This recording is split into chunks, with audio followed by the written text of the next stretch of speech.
E aí, Bruno? Bom dia! Vem passar esse ódio comigo aqui. Não, você mandou bem, Gui. Dormiu comprado no índice e vendido no dólar, pelo menos na abertura. Eu sei que você opera bastante e tá tranquilão. E, bom dia, pessoal. Bom dia para você de novo, Gui. O que você falou, que uma notícia anula a outra, é correto. O que faz a gente acertar cada vez mais o cenário aí de um ano bem truncado, bem caranguejo aí, como a gente vem falando.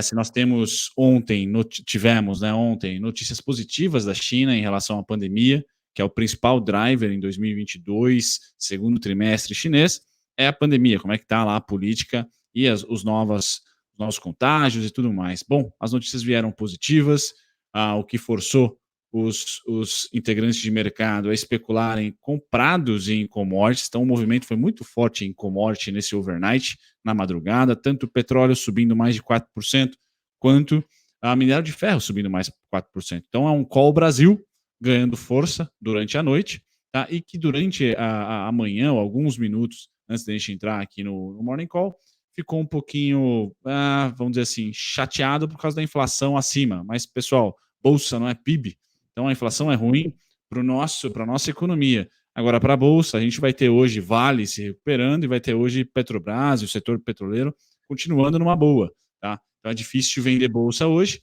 Bancos também não estão nem aí, assim, por hora, no curtíssimo prazo para a inflação. Então a gente deve ter uma Bolsa suportando esses tais 102, 104, tá? Pontos, 1.000 pontos. E quando nós tivermos esse cenário de hoje, que é um cenário de commodities para cima, as principais principalmente, tá? E mesmo o dólar vindo para cima, a gente vai ter os dois andando juntos, né? Dólar para cima, ou forte ali e tal, e o próprio petróleo forte. Dólar forte pelo simples fato do CPI, mas fundamentalmente falando, na estrutura ainda é para baixo. Quando nós temos commodities forte, pessoal, o dólar tende a se enfraquecer. O que eu quero dizer com isso? Quando as commodities estão ganhando força, pessoal, fluxo vem para o Brasil, tá? E é mais interessante a gente olhar para a curva de juros longa do que a curta. Qual é o problema? Quem está frustrado aí é o Roberto. Roberto Campos Neto, ele tem o pior dos mundos, né? Ele tem commodities subindo e dólar se fortalecendo. Então, assim, é um cenário ruim para o médio e longo prazo para a nossa economia. Agora, para o curtíssimo, pessoal, é difícil hoje a gente consistentemente vender bolsa, e esses 102.000 pontos, 915, 104 mil pontos, quanto mais as commodities sobem, tá, mais ele fica forte ali para não ser perdido, tá, para ter compra nesse patamar, porque commodities é proteção, e ela subindo, o Brasil tem dois ativos aí bem líquidos para ela. Sensacional. E essa região de preço, né, Bruno, entre 104 ali e 103.700 vem sendo agressivamente muito forte, segurando bastante a queda. Também, além de gerar bastante bastante trade, dá para ver aí que gera um apetite comprador significativo nesses patamares de preço. E que assim seja, né, para poder dar uma segurada nessa má digestão. Pô, tava felizão. Olha o tamanho do candle do dólar. Coloca ele aí para o nosso ouvinte ver. Eu não vou conseguir me concentrar sem ver esse candle durante o morning call. Olha que azia. Pirulitada para cima. Olha, você tá maluco? É isso. Pessoal, o 5176 e meio, 576 e meio é uma resistência. Então, hoje, vamos ver quanto que subiu aqui de ontem, mínima a máxima. Estamos praticamente no preço atual. Vamos ver mínima a máxima. Estamos no preço atual. Legal. Então, ó, vamos lá. Padronizar aqui. Notícia sempre leva a volatilidade às máximas, né? Ontem, 60 pontos e meio, 1,18%. Depois nós tivemos 52 pontos, 1,01%. Vamos ver quanto que subiu da mínima, abertura até a máxima. Pum, 61 pontos. Então, assim, dentro de uma notícia, se você gosta do gráfico de 5 minutos, torça, tá? Para daqui 5, 15 minutos, eu acho que a sobriedade volta ao cérebro do ser humano. Se em 15 minutos não tivermos um fechamento acima das máximas atuais, dessa cauda feita aí, podemos ter uma reversão tranquila até os nossos 5,110, tá? Mas é uma notícia que estruturalmente força dólar para cima, e o Roberto Campos acorda com petróleo subindo 4%, se distanciando nos $100, e o dólar voando aí para 5,20. Minha opinião continua a mesma, pessoal. O petróleo continua, commodities também continuam, o dólar tende a enganar nessa subida. Mas agora, vocês estão vendo aí o Barrão forçando aí a posição do Gui. É isso, vamos embora. Eu vou dar uma venda aqui, não tô nem. Não é não? Tá maluco? Olha o tamanho desse candle aí. Simbora. Sim. Deixa eu projetar mais um alvo aqui. Eu já vou falar mais para frente aqui. Beleza, vamos lá. Pessoal, uma notícia anula a outra, então a gente está numa dinâmica de fluxo de notícias que a gente não tem a clareza de dizer para vocês, poxa, chegamos aí e no momento de respiro de mercado.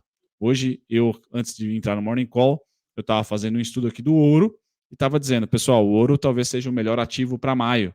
Pô, depois de uma inflação dessa norte-americana, dá uma sujadinha na tese, mas nós ainda temos meio mês para enxergar dólar se desvalorizando. E aqui entra uma parte de timing macroeconômico. Por que o trade do índice é tão forte ali no 102 e 104, pessoal? Porque é macro envolvendo ali. Posicionamento foi macro que aconteceu em outubro, novembro e dezembro. Tá? E todo o fluxo financeiro ainda não foi vendido. Nós estamos olhando para o fluxo da Bolsa. Eu estava aqui estudando antes, estudando não, só olhando. Pessoal, estão saindo, né? Porque o mês de maio ainda está acontecendo, né? Mas saíram 7,5 bi das ações em abril do fluxo estrangeiro, foi vendido 7,5 bi, e em maio já estamos em quase 9. Deve aí passar dos 10 bi de saída. Mas tem 50 ainda de saldo. Então, todas essas regiões onde houve compra, tá? Na minha opinião, foi call de commodities, tá? Call de juros na parte de renda fixa, call de commodities na parte da bolsa. Então, segura bastante esses preços. Só que as notícias são divergentes hoje. Tá? Commodities é muito interessante para a bolsa. Tá? Só que pressiona a curva de juros, pressiona nossos juros, pressiona a inflação. Tá? Nós precisamos de alguém mentindo. Nós precisamos de novo dessa ordem de ou commodities para cima, tá? Ou dólar para baixo. Não pode ter os dois para cima.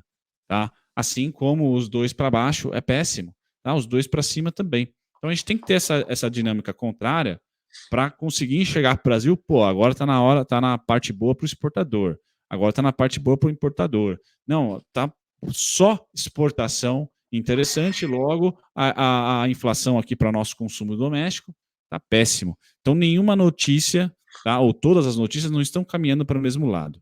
Tá? Isso traz para nós trading melhor do que fazer o buy and hold esse ano, porque a gente tende a ter um mercado lateral. Então a rentabilidade não é melhor. A rentabilidade da carteira vai ser pífia esse ano se você não fizer nada. Se você só comprar, por exemplo. Agora, se você tiver a noção de análise gráfica, aqui na Hub Conecta tem aulas, as estratégias do Gui também tem as aulas bonitinhas lá, os vídeos, vocês vão começar a não girar o patrimônio, mas a especular. Tá? Porque é um ano especulativo, porque nem a mãe de Ná sabe o que vai acontecer amanhã, daqui uma semana, daqui um mês. Por quê? Petróleo, commodities em alta, mas aí ferra a nossa inflação. Mas é bom para a Petrobras, bom para a Vale. A Vale se recupera hoje, sobe bolsa, mas a inflação subiu. Puxa, nada está convergindo, tá, para um cenário interessante. E só para finalizar essa primeira parte, Gui, nós devemos ter surpresas nas eleições, tá? Surpresas fiscais, tá? Estão falando aí já de uma guerra entre o pessoal da construção civil e o pessoal da mineração e siderurgia, que o governo quer tirar um imposto sobre importação do minério de ferro ou de algumas categorias lá do aço. Tá? Isso é ótimo para a construção civil, diminui a inflação ali, tá? Da construção civil, mas dificulta a vida da sua mineradora. Então, mesmo o minério subindo, pode ser que as mineradoras caiam aqui. Tá? Inclusive hoje, pode ser um movimento esquisito, minério subindo, mas aí com essa notícia de possibilidade de isenção dos impostos, poxa, já não consuma mais a Gerdau. O pessoal importe da China ou de outro lugar porque não tem imposto mais.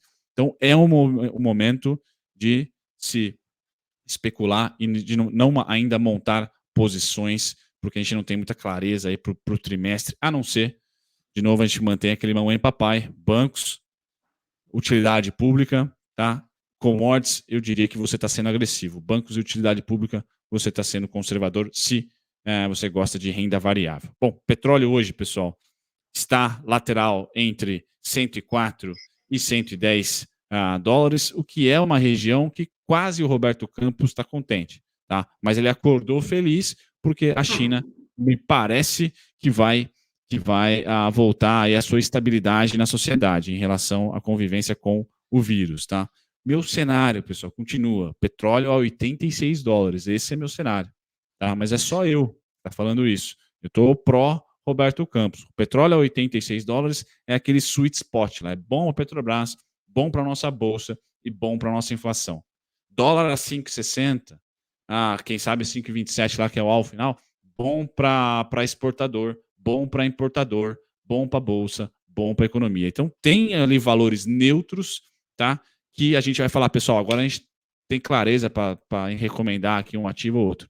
Nesses patamares e com esse fluxo de notícias ainda a gente não é hora de ser herói.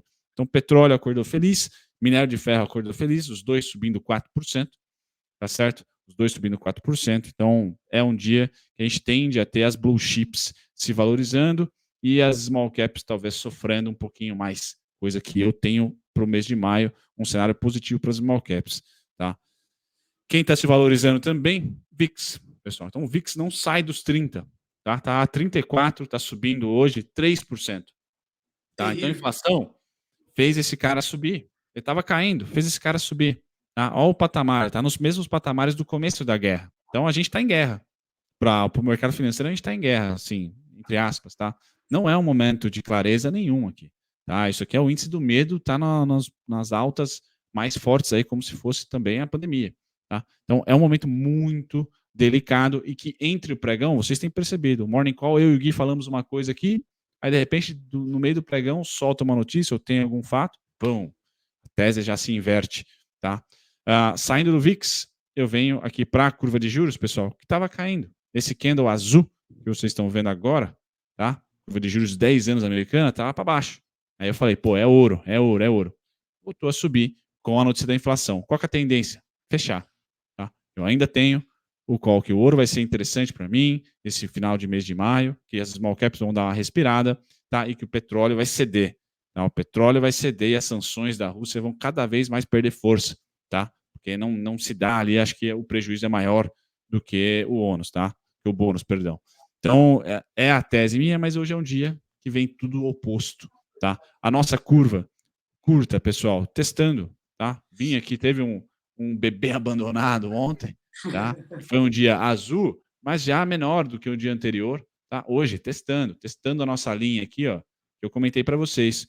Curva curta, vencimento em 2023, em 13,50 ou acima, tá? 102 pontos. Rompeu 13,50, começou a caminhar, pessoal, vamos para o 14, vamos lá para a greve dos caminhoneiros, tá? Lá para aquele período. É Bolsa 95.